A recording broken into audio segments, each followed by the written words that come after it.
ನಮಸ್ಕಾರ ವೀಕ್ಷಕರೇ. ಇವತ್ತಿನ ಝೀರೋದ ಮಾರ್ಕೆಟ್ಸ್ನ ದ ಡೈಲಿ ಬ್ರೀಫ್ ಎಪಿಸೋಡ್ ಅಲ್ಲಿ ನಿಮ್ಗೋಸ್ಕರ 3 ಇಂಟ್ರೆಸ್ಟಿಂಗ್ ಆಗಿರೋ ಟಾಪಿಕ್ಸ್ ಅನ್ನ ನಾನು ತಗೊಂಡ್ ಬಂದಿದ್ದೀನಿ.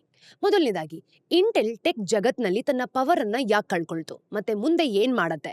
ಹವಾಮಾನ ಬದಲಾವಣೆಯಿಂದ ಎಕನಾಮಿಗೆ ಆಗುವಂತ ನಷ್ಟ ಜಾಸ್ತಿ ಆಗ್ತಿದೆ. ಇದರಿಂದ ಗ್ಲೋಬಲ್ ಮಾರ್ಕೆಟ್ಸ್ಗೆ ಏನಾದ್ರೂ ಎಫೆಕ್ಟ್ ಆಗತ್ತಾ? ಟ್ರಂಪ್ ಸ್ಟೀಲ್ ಮತ್ತೆ ಅಲ್ಯೂಮಿನಿಯಂ ಮೇಲೆ ಹಾಕಿರೋ ಟ್ಯಾರಿಫ್ಸ್ ಇಂದ ಇಂಡಿಯಾಗೆ ಏನ್ ತೊಂದರೆ ಆಗತ್ತೆ? ಇವತ್ತಿನ ಎಪಿಸೋಡ್ ಅಲ್ಲಿ ಈ 3 ಟಾಪಿಕ್ಸ್ ಬಗ್ಗೆ ನಾವು ಡಿಸ್ಕಸ್ ಮಾಡೋಣ. ಹಣಕಾಸಿನ ವಿಷಯ ಹಾಗೂ ಫೈನಾನ್ಷಿಯಲ್ ಮಾರುಕಟ್ಟೆಯಲ್ಲಿ ಆಗುವಂತಹ ದೊಡ್ಡ ದೊಡ್ಡ ಚೇಂಜಸ್ ಬಗ್ಗೆ ನಾನು ಸಿಂಪ್ಲಿಫೈ ಮಾಡಿ ನಿಮ್ಗೆ ಅರ್ಥ ಮಾಡಿಸ್ತೀನಿ. ಇವತ್ತು 20th ಫೆಬ್ರವರಿ ಥರ್ಸ್ಡೇ. ನಾನು ನಿಮ್ಮ ಹೋಸ್ಟ್ ಚಂದನಾ ಗೌಡ. ನೀವು ನಮ್ಮ ಕಾರ್ಯಕ್ರಮವನ್ನ ಕೇಳಬೇಕು ಅಂತ ಅನ್ಕೊಂಡಿದ್ರೆ ಆಪಲ್ ಮತ್ತೆ ಸ್ಪಾಟಿಫೈ ಪಾಡ್ಕಾಸ್ಟ್ ಅಲ್ಲಿ ಕೇಳಬಹುದು. ಒಂದು ವಿಷಯ ನೆನಪಿರ್ಲಿ, ಯಾವುದೇ ರೀತಿಯಾದಂತಹ ಸ್ಪ್ಯಾಮ್ ಮಾಡ್ತಿಲ್ಲ. ಪ್ರತಿಯೊಂದು ಲಿಂಕ್ ಸಹ ಕಮೆಂಟ್ ಸೆಕ್ಷನ್ ಅಲ್ಲಿ ಅವೈಲೇಬಲ್ ಇದೆ. ಬನ್ನಿ ಕಾರ್ಯಕ್ರಮವನ್ನ ಶುರು ಮಾಡೋಣ. ಇಂಟೆಲ್ ಒಂದು ಕಾಲದಲ್ಲಿ ಜಗತ್ತಿನ ಸೆಮಿ ಕಂಡಕ್ಟರ್ ಇಂಡಸ್ಟ್ರಿನ ಸಮಾನಾರ್ಥಕವಾಗಿತ್ತು. ಇದು ಬರೀ ಒಂದು ಚಿಪ್ ಕಂಪನಿ ಅಷ್ಟೇ ಅಲ್ಲ, ಅದು ಮೇನ್ ಚಿಪ್ ಕಂಪನಿ ಆಗಿತ್ತು. ಇದರ ಡಾಮಿನೆನ್ಸ್ ನ ಯಾರು ಏನು ಕೂಡ ಮಾಡಕ್ಕಾಗ್ತಿರ್ಲಿಲ್ಲ. ಇದರ ಪ್ರೊಸೆಸರ್ಸ್ ನಾವು ನೋಡಿದಾಗ ಜಗತ್ತಿನ ಜಾಸ್ತಿ ಕಂಪ್ಯೂಟರ್ಸ್ ಅಲ್ಲಿ ಒಂದಾಗಿತ್ತು. ಅದರ X86 ಆರ್ಕಿಟೆಕ್ಚರ್ ಮತ್ತೆ ಇಂಟೆಲ್ ಇನ್ಸೈಡ್ ಮಾರ್ಕೆಟಿಂಗ್ ಕ್ಯಾಂಪೇನ್ ನಾವು ನೋಡಿದ್ವಿ ಅಂತಂದ್ರೆ ಈ ಕಂಪನಿ ಜಗತ್ತಿನ ಚಿಪ್ ಮಾರ್ಕೆಟಿಂಗ್ ನ ಹಾರ್ಟ್ ತರ ಇತ್ತು. ತುಂಬಾ ಟೆಕ್ನಾಲಜಿ ಇಂಟೆಲ್ ಚಿಪ್ಸ್ ಇಂದಾನೇ ಸಾಧ್ಯ ಆಗಿತ್ತು, ಗೊತ್ತಾ? ಈಗ ಅದೇ ಕಂಪನಿ ಬೇರೆಯವ್ರಿಗೆ ಮಾರಾಟ ಮಾಡೋಕೆ ರೆಡಿ ಇದೆ. ಮೊದಲು ಇಂಟೆಲ್ಗೆ ಭಯ ಪಡ್ತಿದ್ದಂತ ಕಂಪನಿಗಳು ಈಗ ಅದರ ಪಾರ್ಟ್ಸ್ ನ ಕೊಂಡ್ಕೊಳ್ಳಕ್ಕೆ ರೆಡಿ ಆಗಿದ್ದಾರೆ ನೋಡಿ. ಹಾಗಿದ್ರೆ ಇಂಟೆಲ್ಗೆ ಎಲ್ ತಪ್ಪಾಯ್ತು? ಇಂಟೆಲ್ ಒಂದು ತಪ್ಪು ಡಿಸಿಷನ್ಸ್ ಇಂದ ಡೌನ್ ಆಗಿಲ್ಲ. ಈ ಕಂಪನಿ ಕೆಲವು ತಪ್ಪು ಲೆಕ್ಕಾಚಾರ ಮತ್ತೆ ಸ್ಟ್ರಾಟಜಿಕ್ ಮಿಸ್ಟೆಪ್ಸ್ ಅನ್ನ ಮಾಡಿದೆ. ಇಂಟೆಲ್ ಒಂದು ಇಂಟಿಗ್ರೇಟೆಡ್ ಡಿವೈಸ್ ಮ್ಯಾನುಫ್ಯಾಕ್ಚರಿಂಗ್ IDM ತರ ಇತ್ತು. ಅವರ ಚಿಪ್ಸ್ ನ ನಾವು ನೋಡಿದಾಗ ಅವರೇ ಡಿಸೈನ್ ಮಾಡಿ ತಾವೇ ಫ್ಯಾಬ್ರಿಕೇಟ್ ಕೂಡ ಮಾಡ್ತಿದ್ರು. ಆದ್ರೆ 1990 ಇಂದ ಕೆಲವು ಚಿಕ್ಕ ಕಂಪನಿಗಳು ಫ್ಯಾಬ್ಲೆಸ್ ಮಾಡೆಲ್ಗೆ ಚೇಂಜ್ ಆಯ್ತು. ಅವ್ರು ಬರೀ ಚಿಪ್ಸ್ ನ ಡಿಸೈನ್ ಮಾಡಿ TSMC ಮತ್ತೆ ಗ್ಲೋಬಲ್ ಫೌಂಡ್ರೀಸ್ ತರ ಕಂಪನಿಗಳಿಗೆ ಫ್ಯಾಬ್ರಿಕೇಶನ್ಸ್ ಆಗಿ ಕಳಿಸ್ತಿದ್ರು. ಇವ್ರಿಗೆ ಅವರ ಒಂದು ಓನ್ ಫ್ಯಾಬ್ರಿಕೇಶನ್ ಫೆಸಿಲಿಟೀಸ್ ಇರಲಿಲ್ಲ. ಇಂಟೆಲ್ ಎಲ್ಲ ತಾವೇ ಮಾಡ್ತೀವಿ ಅಂತ ತುಂಬಾ ಹೆಮ್ಮೆ ಕೂಡ ಪಡ್ತಿತ್ತು. ಚಿಪ್ಸ್ ಮಾಡೋದು ಈಸಿ ಇದ್ದಾಗ ಇದು ದೊಡ್ಡ ಲಾಭ ಆಗಿತ್ತು ನೋಡಿ. ಆದ್ರೆ ಅದೇ ಮುಂದೆ ತುಂಬಾ ದೊಡ್ಡ ಪ್ರಾಬ್ಲಮ್ ಆಗೋಕೆ ಶುರುವಾಯಿತು. ಸ್ಮಾರ್ಟ್ ಫೋನ್ ಬೂಮ್ ನಲ್ಲಿ ಇದು ಇಲ್ಲದೆ ಇರೋದು. 2007 ರಲ್ಲಿ ಆಪಲ್ ಮೊದಲ ಒಂದು ಐಫೋನ್ಗೆ ಚಿಪ್ಸ್ ಮಾಡೋದಕ್ಕೆ ಅಂತ ಇಂಟೆಲ್ ಹತ್ರ ಹೋಯ್ತು. ಮಾರ್ಜಿನ್ಸ್ ತುಂಬಾ ಕಮ್ಮಿ ಇರೋದ್ರಿಂದ ಇಂಟೆಲ್ ಅದನ್ನ ನಿರಾಕರಿಸ್ತು ನೋಡಿ. ಇದು ಇಂಟೆಲ್ ನ ಮೊದಲ ತಪ್ಪು. ಅದಕ್ಕೆ ಆಪಲ್ ಕಂಪನಿ ಏನ್ ಮಾಡ್ತು ಗೊತ್ತಾ? ಬ್ರಿಟಿಷ್ ಚಿಪ್ ಮೇಕರ್ ಆರ್ಮ್ ಇಂದ ಚಿಪ್ ಡಿಸೈನ್ಸ್ ನ ಲೈಸೆನ್ಸ್ ಆಗಿ ತಗೊಂಡು ಸ್ಯಾಮ್ಸಂಗ್ ಪ್ರೊಡಕ್ಷನ್ಗೆ ಕೊಟ್ರು. ಕೆಲವು ವರ್ಷಗಳಲ್ಲಿ ಇದು ಒಂದು ದೊಡ್ಡ ಇಂಡಸ್ಟ್ರಿ ಸೆಗ್ಮೆಂಟ್ ಆಯ್ತು. ಕ್ವಾಲ್ಕಾಮ್, ಆಪಲ್ ಮತ್ತೆ ಬೇರೆ ಕಂಪನಿಗಳು ಪವರ್ ಎಫಿಷಿಯಂಟ್ ಪ್ರೊಸೆಸರ್ಸ್ ಇಂದ ಒಂದು ದೊಡ್ಡ ಬಿಸ್ನೆಸ್ ಮಾಡಿದ್ರು. ಆದ್ರೆ ಇಂಟೆಲ್ಗೆ ಆ ಸ್ಪೇಸ್ ಹೋಗೋದಕ್ಕೆ ತುಂಬಾ ಕಷ್ಟ ಆಗ್ತಿತ್ತು. ಇನ್ನು ಮೊಬೈಲ್ ಅಪ್ಲಿಕೇಶನ್ಸ್, ARM ಈ ಡಿಸೈನ್ಸ್ ಮಾಡ್ತಿರೋದ್ರಿಂದ ಇಂಟೆಲ್ ಚಿಪ್ಸ್ ನಲ್ಲಿ ಸರಿ ಇರ್ತಿರ್ಲಿಲ್ಲ. ಅದಕ್ಕೆ ಕಂಪನಿ 2016 ರಲ್ಲಿ ಆ ಬಿಸ್ನೆಸ್ ನ ಬಿಟ್ಟು ಹೋಯ್ತು. ಇಂಟೆಲ್ಗೆ ಫ್ಯಾಬ್ರಿಕೇಶನ್ ಅಲ್ಲಿರೋ ಕಷ್ಟಗಳೇನು ಅಂತ ನೋಡೋಣ. ಅದೇ ಟೈಮ್ ನಲ್ಲಿ ಇಂಟೆಲ್ ನ ಚಿಪ್ ಮ್ಯಾನುಫ್ಯಾಕ್ಚರಿಂಗ್ ಯೂನಿಟ್ ತೊಂದರೆಗೆ ಸಿಲ್ಕೋಕೆ ಶುರು ಮಾಡ್ತು. ತುಂಬಾ ವರ್ಷಗಳಿಂದ ಇಂಟೆಲ್ ಮೋರೆಸ್ ಲಾಗೆ ಸ್ಪೀಡ್ ಕೊಡ್ತಿತ್ತು. ಇನ್ನು ಚಿಪ್ಸ್ ನಲ್ಲಿ ಈ ಟ್ರಾನ್ಸಿಸ್ಟರ್ ಡೆನ್ಸಿಟಿನ ಪ್ರತಿ 2 ವರ್ಷಕ್ಕೂ ಕೂಡ ಡಬಲ್ ಮಾಡ್ತಿತ್ತು. ಆದ್ರೆ ನಿಧಾನಕ್ಕೆ ಅವರು ಹಿಂದೆ ಬೀಳೋದಕ್ಕೂ ಸಹ ಶುರು ಮಾಡಿದ್ರು ನೋಡಿ. ಅವರು ಒಂದು 10 ನ್ಯಾನೋಮೀಟರ್ ಚಿಪ್ಸ್ಗೆ ಟ್ರಾನ್ಸಾಕ್ಷನ್ ಆಗೋ ಟೈಮ್ ನಲ್ಲಿ ವಿಷಯಗಳು ಸರಿ ಇರ್ತಿರ್ಲಿಲ್ಲ. ಇನ್ನು ಮ್ಯಾನುಫ್ಯಾಕ್ಚರಿಂಗ್ ಡಿಲೇಸ್ ಆಗಿರ್ಬೋದು, ಟೆಕ್ನಿಕಲ್ ರೋಡ್ ಬ್ಲಾಕ್ಸ್ ಮತ್ತೆ ಪೂರ್ ಎಕ್ಸಿಕ್ಯೂಷನ್ ಇಂದ ಈ AMD ತರ ಕಂಪನಿಗಳು ಮುಂದೆ ಹೋಗೋದಕ್ಕೆ ಸಹಾಯ ಆಯಿತು. ಇಂಟೆಲ್ ಬರೀ ಚಿಪ್ ಡಿಸೈನ್ಸ್ ಮಾತ್ರ ಮಾಡಬೇಕಿತ್ತು, ಆದ್ರೆ TSMC ಪ್ರೊಡಕ್ಷನ್ಗೆ ಹೇಗೆ ಮಾಡಬೇಕು ಅಂತ ಯೋಚನೆ ಮಾಡ್ತಿತ್ತು. ಆ ಟೈಮ್ ನಲ್ಲಿ ಕಂಪನಿಗಳು ಡೇಟಾ ಸೆಂಟರ್ಸ್ ನ ಸೆಟ್ ಮಾಡ್ತಾ ಇದ್ರು. ಯಾಕೆ ಅಂದ್ರೆ ಇಂಟರ್ನೆಟ್ ಜಾಸ್ತಿ ಆಗ್ತಿತ್ತು ಮತ್ತೆ ಈ ಕ್ಲೌಡ್ ಕಂಪ್ಯೂಟಿಂಗ್ ಕೂಡ ಜಾಸ್ತಿ ಆಗ್ತಿತ್ತು. ಈ ಟೈಮ್ ನಲ್ಲಿ ನಾವು ನೋಡಿದಾಗ AMD ಇಂಟೆಲ್ ಇಂದ ಮಾರ್ಕೆಟ್ ಶೇರ್ ಕೂಡ ಕಿತ್ಕೊಳ್ತು. ಇನ್ನು ಇಂಟೆಲ್ 10nm ಚಿಪ್ಸ್ ನಲ್ಲಿ ಕಷ್ಟಪಡ್ತಿದ್ರೆ AMD 7nm ಮತ್ತೆ 5nm ಚಿಪ್ಸ್ ನ ಬೇಗ ಮಾಡ್ತಿತ್ತು. ಹಾಗೆ ಅವರ EMYC ಸರ್ವರ್ಸ್ ನ ನಾವು ನೋಡಿದ್ರೆ ಇಂಟೆಲ್ ನ ಸರ್ವರ್ಸ್ ಗಿಂತ ಚೆನ್ನಾಗಿ ವರ್ಕ್ ಮಾಡಿ ಡೇಟಾ ಸೆಂಟರ್ ಮಾರ್ಕೆಟ್ ನಲ್ಲಿ ಒಂದು ದೊಡ್ಡ ಶೇರ್ ನ ತಗೊಂಡು ಅದು PC ಚಿಪ್ಸ್ ನಲ್ಲಿ ಇಂಟೆಲ್ ನ ಡಾಮಿನೆನ್ಸ್ ಕೂಡ ಕಮ್ಮಿ ಮಾಡ್ತು ನೋಡಿ. ಆರ್ಟಿಫಿಷಿಯಲ್ ಇಂಟೆಲಿಜೆನ್ಸ್ ನಲ್ಲಿ ಲಾಸ್ ಒಂದು ದೊಡ್ಡ ಪ್ರಾಬ್ಲಮ್. ಅಂದ್ರೆ ಆರ್ಟಿಫಿಷಿಯಲ್ ಇಂಟೆಲಿಜೆನ್ಸ್ ಯಾವ ರೀತಿ ವರ್ಕ್ ಆಯ್ತು? 2020 ಆದ್ಮೇಲಂತೂ AI ಜಾಸ್ತಿ ಆಗಿದ್ರಿಂದ ಸೆಮಿ ಕಂಡಕ್ಟರ್ ಜಗತ್ತು ಚೇಂಜ್ ಆಗೋಯ್ತು. ಇನ್ನು ಇಂಟೆಲ್ಗೆ ಏನ್ ಆಗ್ತಿದೆ ಅಂತಾನೆ ಗೊತ್ತಾಗ್ತಿರ್ಲಿಲ್ಲ. ಬೇಸಿಕಲಿ ಇಂಟೆಲ್ CPUs ನ ಮಾಡ್ತಿತ್ತು, ಆದ್ರೆ AIಗೆ ಈ ಸ್ಪೆಷಲೈಸ್ ಚಿಪ್ಸ್ ಬೇಕು. ಅವಾಗ ಎನ್ವಿಡಿಯಾ ಟೈಮ್ ಕೂಡ ಶುರುವಾಯಿತು. ಎನ್ವಿಡಿಯಾ ತುಂಬಾ ದಿನದಿಂದ ಇಂಟೆಲ್ ಮತ್ತೆ AMD ಗಿಂತ ಸಣ್ಣ ಕಂಪನಿ ಆಗಿತ್ತು ನೋಡಿ. ಈ ಕಂಪನಿಗಳು CPUs ನ ಮಾಡ್ತಿದ್ರೆ ಎನ್ವಿಡಿಯಾ ಗ್ರಾಫಿಕ್ ಕಾರ್ಡ್ಸ್ ನ ಮಾಡ್ತಿತ್ತು. ಆದ್ರೆ ಈ ಚಿಪ್ಸ್ ಇಂದ ಕ್ರಿಪ್ಟೋ ಕರೆನ್ಸಿನ ಮೈನ್ ಮಾಡೋಕೆ ಯೂಸ್ ಮಾಡಬಹುದು ಅಂತ ಗೊತ್ತಾಯ್ತು. ಮತ್ತೆ 2017 ರಲ್ಲಿ ನೋಡಿದಾಗ ಕ್ರಿಪ್ಟೋ ಬೆಳೆದಾಗ ಅವರ ಪ್ರಾಡಕ್ಟ್ಸ್ಗೆ ಕೂಡ ಡಿಮ್ಯಾಂಡ್ ಜಾಸ್ತಿ ಆಗೋಯ್ತು. ಆಮೇಲೆ ಕಾಲಕ್ರಮೇಣ ನಾವು ನೋಡ್ತಿದ್ದೀವಿ ಅಂತಂದ್ರೆ ಎಐ ಬಂದಾಗ ಗೇಮ್ ಚೇಂಜ್ ಆಗೋಯ್ತು ನೋಡಿ. CUDA ಸಾಫ್ಟ್ವೇರ್ ಮತ್ತೆ ಎಐ ಫೋಕಸ್ GPU ಇಂದ ಎನ್ವಿಡಿಯಾ ಈ ಎಐ ಹಾರ್ಡ್ವೇರ್ನಲ್ಲಿ ಲೀಡರ್ ಆಗೋಯ್ತು. ಈಗ ಬೇರೆ ಕಂಪ್ನಿಗಳು ಈಗ ಅವ್ರನ್ನ ಫಾಲೋ ಮಾಡೋದಕ್ಕೂ ಸಹ ಟ್ರೈ ಮಾಡ್ತಿದ್ದಾರೆ. ಇನ್ನೊಂದ್ ಕಡೆ ಇಂಟೆಲ್ ಸರಿ ಮಾಡೋದಕ್ಕೇನೋ ಟ್ರೈ ಮಾಡ್ತು, ಆದ್ರೆ ಅವರ ಎಐ ಹಾರ್ಡ್ವೇರ್ ಮೇಲೆ ಬೆಟ್ ಮಾಡಿ ಮತ್ತೆ ಹಬಾನಾ ಲ್ಯಾಬ್ಸ್ ತರ ಕಂಪ್ನಿಗಳನ್ನ ಕೊಂಡ್ಕೊಳ್ತು. ಆದ್ರೆ ಅದು ಲೇಟ್ ಆಗೋಯ್ತು, ಆದ್ರೆ ಅವರಿಂದ ಅವ್ರಿಗೆ ಜಾಸ್ತಿ ಲಾಭನೂ ಕೂಡ ಸಿಗ್ಲಿಲ್ಲ. ಇನ್ನು ಇಂಟೆಲ್ ಕೊನೆ ಪ್ರಯತ್ನವನ್ನ ಸತತವಾಗಿ ಮಾಡ್ತಾ ಇದೆ. ಈ ವರ್ಷಗಳು ಆದ್ಮೇಲೆ ಸೆಮಿ ಕಂಡಕ್ಟರ್ ಇಂಡಸ್ಟ್ರಿ ಇಂಟೆಲ್ ಚೆನ್ನಾಗಿದ್ದ ಟೈಮ್ಗಿಂತ ತುಂಬಾ ಚೇಂಜ್ ಆಗೋಗಿದೆ ಅಂತ ಹೇಳ್ಬೋದು. ದೊಡ್ಡ ಕಂಪ್ನಿಗಳು ಕೂಡ ಎಲ್ಲವನ್ನು ಅವರೇ ಮಾಡಲ್ಲ. ಏನ್ ಮಾಡ್ತಾರೆ ಅಂತಂದ್ರೆ ಎನ್ವಿಡಿಯಾ ಮತ್ತೆ AMD ಅವರ ಚಿಪ್ಸ್ ನ ಅವರೇ ಮ್ಯಾನುಫ್ಯಾಕ್ಚರ್ ಮಾಡೋದೇ ಇಲ್ಲ. ಅವರು TSMCಗೆ ಪ್ರೊಡಕ್ಷನ್ಗೆ ಕೊಡ್ತಾರೆ. ಆದ್ರೆ ಇಂಟೆಲ್ ಡಿಸೈನ್, ಮ್ಯಾನುಫ್ಯಾಕ್ಚರಿಂಗ್, ಮಾರ್ಕೆಟಿಂಗ್ ಮತ್ತೆ ಸೇಲ್ಸ್ ಎಲ್ಲವನ್ನು ತಾವೇ ಮಾಡೋದಕ್ಕೆ ಟ್ರೈ ಮಾಡ್ತಾರೆ. ಈ ಸ್ಟ್ರಾಟಜಿಯಿಂದ ಅವರ ಸ್ಟ್ರೆಂತ್ ಮತ್ತೆ ವೀಕ್ನೆಸ್ ಆಯ್ತು ಅಂತಾನೆ ಹೇಳ್ಬೋದು. ಚಿಪ್ಸ್ ಡಿಸೈನ್ಸ್ ಮತ್ತೆ ಫ್ಯಾಬ್ರಿಕೇಶನ್ ಎರಡರಲ್ಲೂ ಕಂಪೇರ್ ಮಾಡೋದು ಕಷ್ಟ ಆಗಿತ್ತು ನೋಡಿ. ಈಗ ಇಂಟೆಲ್ಗೆ ತಾವು ಹಿಂದಕ್ಕಿದೀವಿ ಅಂತ ಗೊತ್ತಾದಾಗ ಅವ್ರು ಅದನ್ನ ಸರಿ ಮಾಡೋದಕ್ಕೆ ನೋಡಿದ್ರು ಅಂತಾನೆ ಹೇಳ್ಬೋದು. ಇನ್ನು CEO ಪ್ಯಾಟ್ ಗೆಲ್ಸಿಂಗರ್ ಇಂಟೆಲ್ ಅವರ ಚಿಪ್ಸ್ ನ ಮಾತ್ರ ಅಲ್ಲದೆ ಬೇರೆಯವ್ರಿಗೂ ಸಹ ಚಿಪ್ಸ್ ನ ಮ್ಯಾನುಫ್ಯಾಕ್ಚರ್ ಮಾಡುತ್ತೆ ಅಂತ ಡಿಸೈಡ್ ಮಾಡಿದ್ರು. ಇನ್ನು TSMC ತರ ಈ ಫೌಂಡ್ರಿ ಆಗೋದಕ್ಕೆ ಟ್ರೈ ಮಾಡಿ US ಮತ್ತೆ ಯುರೋಪ್ ನಲ್ಲಿ ಫ್ಯಾಕ್ಟರೀಸ್ ನ ಬಿಲ್ಡ್ ಮಾಡೋದಕ್ಕೂ ಸಹ ತುಂಬಾ ದುಡ್ಡನ್ನ ಹಾಕಿದ್ರು. ಆದ್ರೆ ಇದೆಲ್ಲನೂ ಕೂಡ ತುಂಬಾ ತಪ್ಪು ಟೈಮ್ ಅಲ್ಲಿ ನಡೀತು ಅಂತಾನೆ ಹೇಳ್ಬೋದು. ಮಾರ್ಕೆಟ್ಗೆ ಬೇಗ ಎಐ ನಲ್ಲಿ ಇಂಪ್ರೂವ್ಮೆಂಟ್ ಬೇಕಾಗಿತ್ತು. ಇನ್ನು ಇನ್ವೆಸ್ಟರ್ಸ್ ಮತ್ತೆ ಕಸ್ಟಮರ್ಸ್ ನಾವು ನೋಡಿದಾಗ ಬೇಗ ವೇಟ್ ಮಾಡೋದಕ್ಕೆ ಯಾರು ಕೂಡ ರೆಡಿ ಇರ್ತಿರ್ಲಿಲ್ಲ. ಈ ಗೆಲ್ಸಿಂಗರ್ ಅವರ ಪ್ಲಾನ್ ಚೆನ್ನಾಗಿದ್ರು ಕೂಡ ಇಂಟೆಲ್ ರೇಸ್ ನಲ್ಲಿ ಆಲ್ರೆಡಿ ಹಿಂದಕ್ಕೆ ಇದ್ದಿದ್ರಿಂದ ಅವರ ಕೆಲಸ ಮಾಡಿದ್ದು ತುಂಬಾ ನಿಧಾನ ಆಗೋಯ್ತು. ಇನ್ನು 2024 ಕೊನೆಗೆ ಇಂಟೆಲ್ ಇನ್ನೂ ಕೂಡ ಕಷ್ಟಪಡ್ತಿತ್ತು ನೋಡಿ. ಇಂಟೆಲ್ ಮ್ಯಾನುಫ್ಯಾಕ್ಚರಿಂಗ್ ಅಲ್ಲಿ ಮಾತ್ರ ಅಲ್ಲ, ಸ್ಟ್ರಾಟಜಿಕ್ ಅಕ್ವಿಸಿಷನ್ಸ್ ನಲ್ಲೂ ಕೂಡ ಫೇಲ್ ಆಯ್ತು ಅಂತಾನೆ ಹೇಳ್ಬೋದು. ಅವರ ಬಿಸ್ನೆಸ್ ನ ಚೇಂಜ್ ಮಾಡೋದಕ್ಕೆ ತುಂಬಾ ಕಂಪನಿಗಳು ಕೊಂಡ್ಕೊಂಡ್ರು. ಹಾಗೇನೆ ಅವರು 2015 ಆಲ್ಟೇರಾನ ಒಂದು $16.7 billion ನ ಕೊಟ್ಟು ಕೊಂಡ್ಕೊಂಡ್ರು ಅಂತಾನೆ ಹೇಳ್ಬೋದು. ಇನ್ನು 2017 ಮೊಬೈಲ್ ಐನ $15.3 billion ಕೊಟ್ಟು ಕೊಂಡ್ಕೊಂಡು ಆಟೋಮೋಟಿವ್ ಟೆಕ್ನಾಲಜಿಗೆ ಹೋಗೋದು ಕಡೆ ಕೂಡ ಟ್ರೈ ಮಾಡ್ತಿದ್ರು. ಆದ್ರೆ ಅವರ ಒಂದು ಹಬಾನಾ ಲ್ಯಾಬ್ಸ್ ನ ಕೊಂಡ್ಕೊಂಡು ಎಐ ನ ಜಾಸ್ತಿ ಮಾಡೋದಕ್ಕೂ ಸಹ ಇನ್ನೊಂದ್ ಕಡೆ ಟ್ರೈ ಮಾಡ್ತಾ ಇದ್ರು. ಆದ್ರೆ ಎಲ್ಲ ಪ್ರಯತ್ನಗಳು ಸಹಾಯ ಮಾಡ್ಲೇ ಇಲ್ಲ. ಎನ್ವಿಡಿಯಾ ಮತ್ತೆ AMD ಇನ್ನೂ ಮುಂದೆ ಹೋದ್ರು, ಮತ್ತೆ ಇಂಟೆಲ್ ಪ್ರಾಫಿಟ್ ಮಾಡೋದಕ್ಕೆ ಆಗ್ಲೇ ಇಲ್ಲ ನೋಡಿ. ಹಾಗೇನೆ ಕೆಲವರು ಈ ಕಂಪನಿಗಳನ್ನ ಕದಿಯೋಕು ಕೂಡ ಕಾಯ್ತಿದ್ದಾರೆ. ಇಂಟೆಲ್ ವೀಕ್ ಆಗ್ತಿದೆ, ಅದು ತೊಂದರೆ ಕೊಡ್ತಿರೋ ಬಿಸ್ನೆಸ್ ನ ಬಿಡೋದಕ್ಕೆ ನೋಡ್ತಿದೆ ಅಂತಾನೆ ಹೇಳ್ಬೋದು. ಮತ್ತೆ 15,000 ಎಂಪ್ಲಾಯೀಸ್ ನ ಕೆಲ್ಸದಿಂದ ತೆಗೆದು ಹಾಕಿದೆ. ಹಾಗೇನೆ ಈ ಕಂಪನಿಯಲ್ಲಿ ಟೀ, ಕಾಫಿ ಇದನ್ನೆಲ್ಲೂ ಕೂಡ ಫ್ರೀ ಆಗಿ ಕೊಡೋದು ನಿಲ್ಸೇ ಬಿಟ್ರು. ಕೆಲವು ಕಂಪನಿಗಳು ಇದರ ಪಾರ್ಟ್ಸ್ ನ ಕೊಂಡ್ಕೊಳ್ಳೋದಕ್ಕೆ ಕಾಯ್ತಿದ್ದಾರೆ ಅಂತಾನೆ ಹೇಳ್ಬೋದು. ಇನ್ನು ಬ್ರಾಡ್ಕಾಮ್ ಇಂಟೆಲ್ ಡಿಸೈನ್ಸ್ ಮತ್ತೆ ಮಾರ್ಕೆಟಿಂಗ್ ಸೆಗ್ಮೆಂಟ್ಸ್ ನ ಕೊಂಡ್ಕೊಳ್ತೀನಿ ಅಂತ ಹೇಳ್ತಾ ಇದೆ. ಬ್ರಾಡ್ಕಾಮ್ ಸೆಮಿಕಂಡಕ್ಟರ್ಸ್ ಮತ್ತೆ ನೆಟ್ವರ್ಕಿಂಗ್ ಸೊಲ್ಯೂಷನ್ಸ್ ನಲ್ಲಿ ತುಂಬಾ ದೊಡ್ಡ ಕಂಪನಿ. ಅವರಿಗೆ ಇಂಟೆಲ್ ಪ್ರಾಪರ್ಟಿ ಮತ್ತೆ ಬ್ರ್ಯಾಂಡ್ ಪವರ್ ಬೇಕು, ಆದ್ರೆ ಚಿಪ್ ಮ್ಯಾನುಫ್ಯಾಕ್ಚರಿಂಗ್ ನಲ್ಲಿ ಖಂಡಿತವಾಗ್ಲೂ ಇಂಟ್ರೆಸ್ಟ್ ಇಲ್ಲ. ಈ TSMC ಜಗತ್ತಿನ leading chip manufacturer. Intel factories ಮೇಲೆ ಕಣ್ಣಿಟ್ಟಿದೆ ಅಂತಾನೆ ಹೇಳ್ಬೋದು.